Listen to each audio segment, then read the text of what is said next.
매일 성경 묵상을 돕는 해설 가이드입니다. 안녕하세요, 묵상코치입니다. 함께 읽고 나눌 말씀은 사무엘상 5장 1절에서 12절까지 말씀입니다. 블레셋의 신에게 붙잡혀 포로 신세가 된 것 같았던 이스라엘의 하나님은 블레셋의 신들과 백성들 앞에서 자신의 능력을 나타내심으로 자신만이 참 유일하신 하나님이심을 보여줍니다. 또한 한 걸음 더 나아가 여전히 자기 백성 이스라엘에게 희망의 불씨를 끄지 않으셨음을 보여주십니다.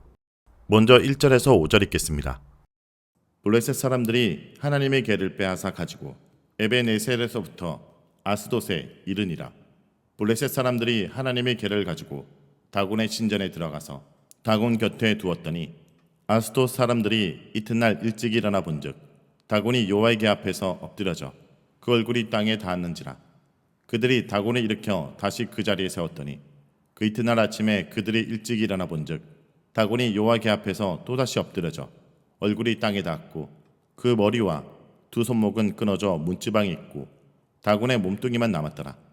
그러므로 다곤의 제사장들이나 다곤 신전에 들어가는 자는 오늘까지 아스돗에 있는 다곤의 문지방을 밟지 아니하더라. 전쟁에서 이긴 블레셋 사람들은 하나님의 궤를 빼앗아 아스돗으로 가져왔습니다. 언약궤가 이스라엘의 손에서 블레셋 손에 넘어간 것입니다. 이야기도 이스라엘 백성의 관점에서 블레셋 사람의 관점으로 넘어갑니다. 아스돗은 블레셋의 5개 주요 도시 중 하나이며 후기 청동기와 철기 시대의 주요한 성읍으로 해상무역의 중심지이며 직물 제조의 중심지로 매우 번성하던 도시였습니다. 이곳에는 다곤 신전이 있었고 블레셋 사람들은 언약궤를 들고 신전으로 들어가 다곤 옆에 언약궤를 두었습니다. 다곤 신은 가나안 신의 이름으로 메소포타미아와 북쪽 시리아에서 초기 청동기 시대부터 알려졌습니다. 특별히 구약에서는 블레셋 사람들이 주로 섬기던 신으로 등장합니다. 본문에서 블레셋 사람들이 언약궤를 단순히 다곤 신전에 두었다고 말하지 않고 다곤 옆에 두었다 말하는 것은 전쟁에 진 여호와가 다곤 신에게 항복하고 그의 종이 되었음을 표현하기 위한 것이었습니다. 이렇게 블레셋 사람들은 자신들이 완전히 승리한 것으로 생각하고 자신들의 승리를 즐기고 있었습니다. 이것은 삼손을 잡아 다곤 신전에서 그의 비참해진 모습을 보며 즐거워하던 블레셋 사람들의 모습을 연상시킵니다. 그런데 놀라운 반전이 3절부터 일어납니다.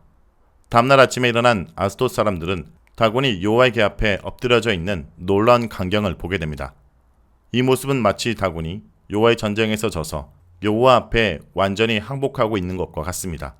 얼굴을 땅에 대고 엎드리는 것은 완전한 복종과 헌신을 표현하는 것이기 때문입니다.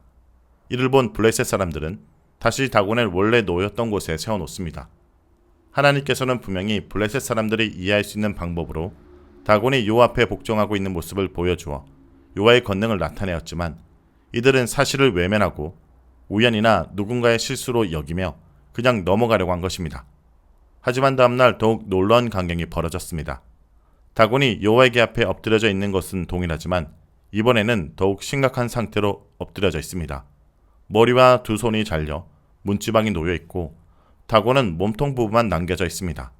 즉 머리와 두 손을 잃고 다곤의 몸통 부분은 땅에 엎드려져 있었고 머리와 두 손은 문지방 위에 놓여 있던 것입니다.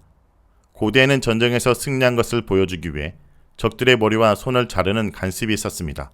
후에 다윗도 골리앗을 물맷돌로 쓰러뜨린 뒤에 골리앗의 목을 베는 것을 볼 수 있습니다. 우가림 문헌에서는 전쟁의 여신인 아낫이 적들의 머리와 손을 몸에 붙들고 싸우는 모습이 등장합니다. 또한 머리와 두 손이 문지방에 있다라는 것은 다곤이 문으로 도망가려는 시도를 하였지만 결국 여호와 앞에서 도망하지 못하고 죽임을 당했다는 것으로 해석할 수 있습니다. 이것은 이스라엘의 하나님이신 여호와께서 블레셋의 신인 다곤보다 힘이 없어서 이스라엘이 블레셋에게 패배한 것이 아님을 보여줍니다. 앞의 사건들과 연결해서 보면 이스라엘이 전쟁에 패한 것은 여호와께서 이스라엘 백성들과 엘리 가문을 심판하기 위한 여호와의 계획인 것입니다. 5절은 이 사건으로 생긴 블레셋의 간습에 대한 설명을 하고 있습니다.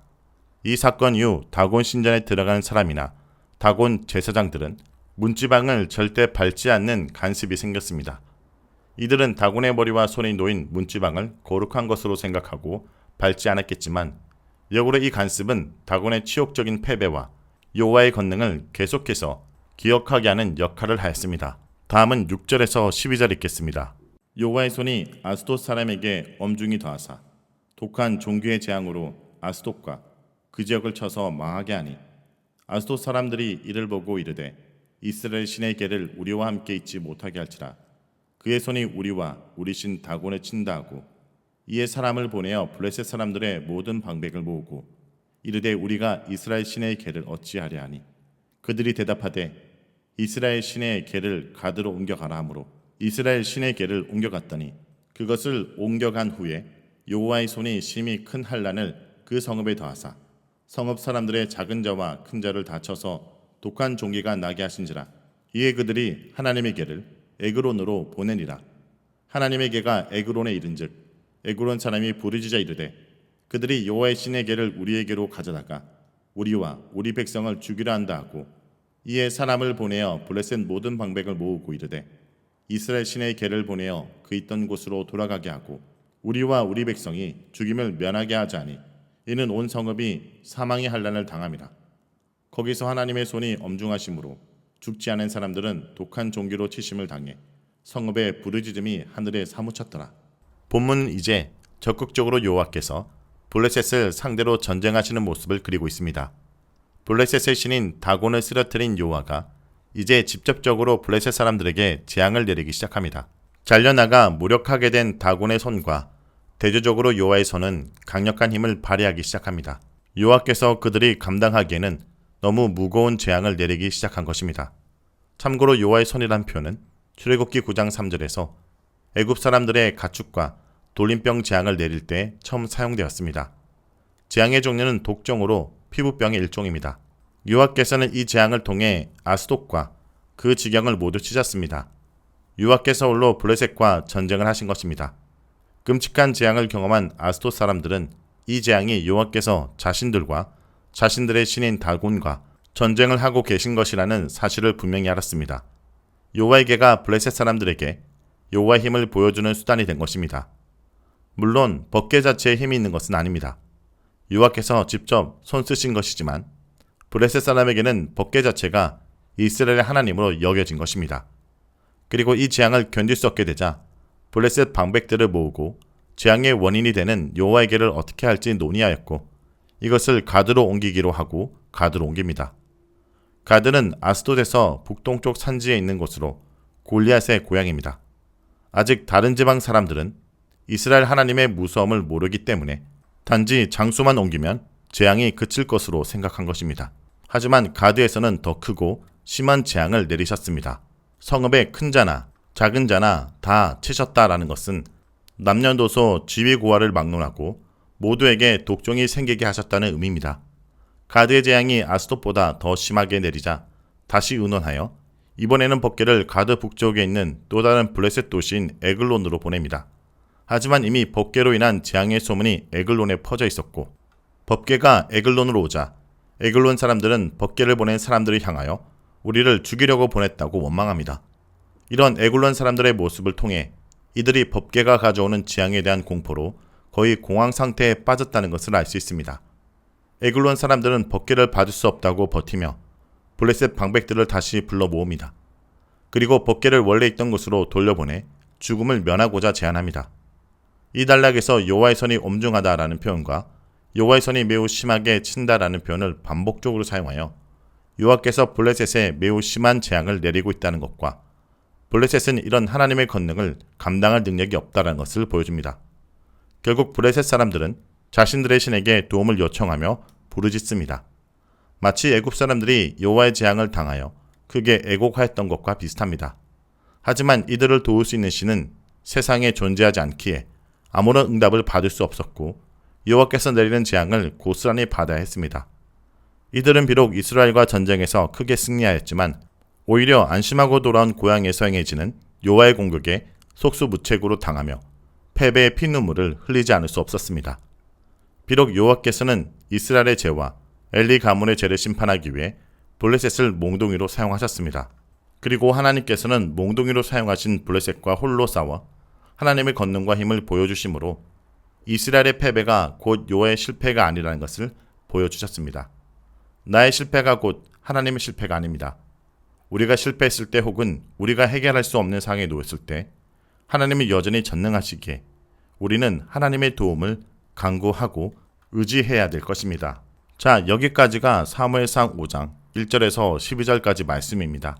오늘 말씀을 통해 우리는 무엇을 묵상하고 적용해야 할까요? 생명이 없는 우상이 생명의 하나님을 상대할 수 없습니다. 블레셋은 하나님의 법궤를 다곤 신전에 두어 자기의 신의 우월성을 가시했습니다. 하나님이 수치를 당하신 것입니다. 아니, 하나님이 수치를 자처하셨습니다. 하지만 블레셋이 아는 하나님은 거기까지였습니다. 이스라엘이 하나님을 그렇게 물건 취급했기에 블레셋이 하나님을 그렇게 대접한 것입니다. 그러나 오히려 하나님은 스스로 자기 영광을 그곳에서 드러내셨습니다. 블레셋 사람들은 다곤 신상이 법궤 앞에서 마치 경배하는 자세나 굴복하는 자세로 얼굴을 대고 엎드려 있는 것을 발견합니다. 다음 날은 마치 제사 제물처럼 다곤 신상이 아예 손목과 머리가 잘린 채 뒹굴고 있었습니다. 모두 하나님께서 하신 일입니다. 하나님이 블레셋을 심판하신 것입니다. 결국 여호와를 조롱하던 자들의 입에서 우리가 이스라엘의 신의 계를 어찌할꼬라고 탄식하게 만드십니다. 승리의 전리품이었던 법궤가 환란의 근원이 된 것입니다. 생명 없는 우상을 믿는 자들이 생명의 하나님을 함부로 여긴 대가입니다. 성도 여러분, 세상에는 하나님과 견줄 수 있는 것이 없다는 것을 잊지 말고 오직 하나님만 경외하며 섬기는 주의 백성들이 되길 간절히 기도드립니다.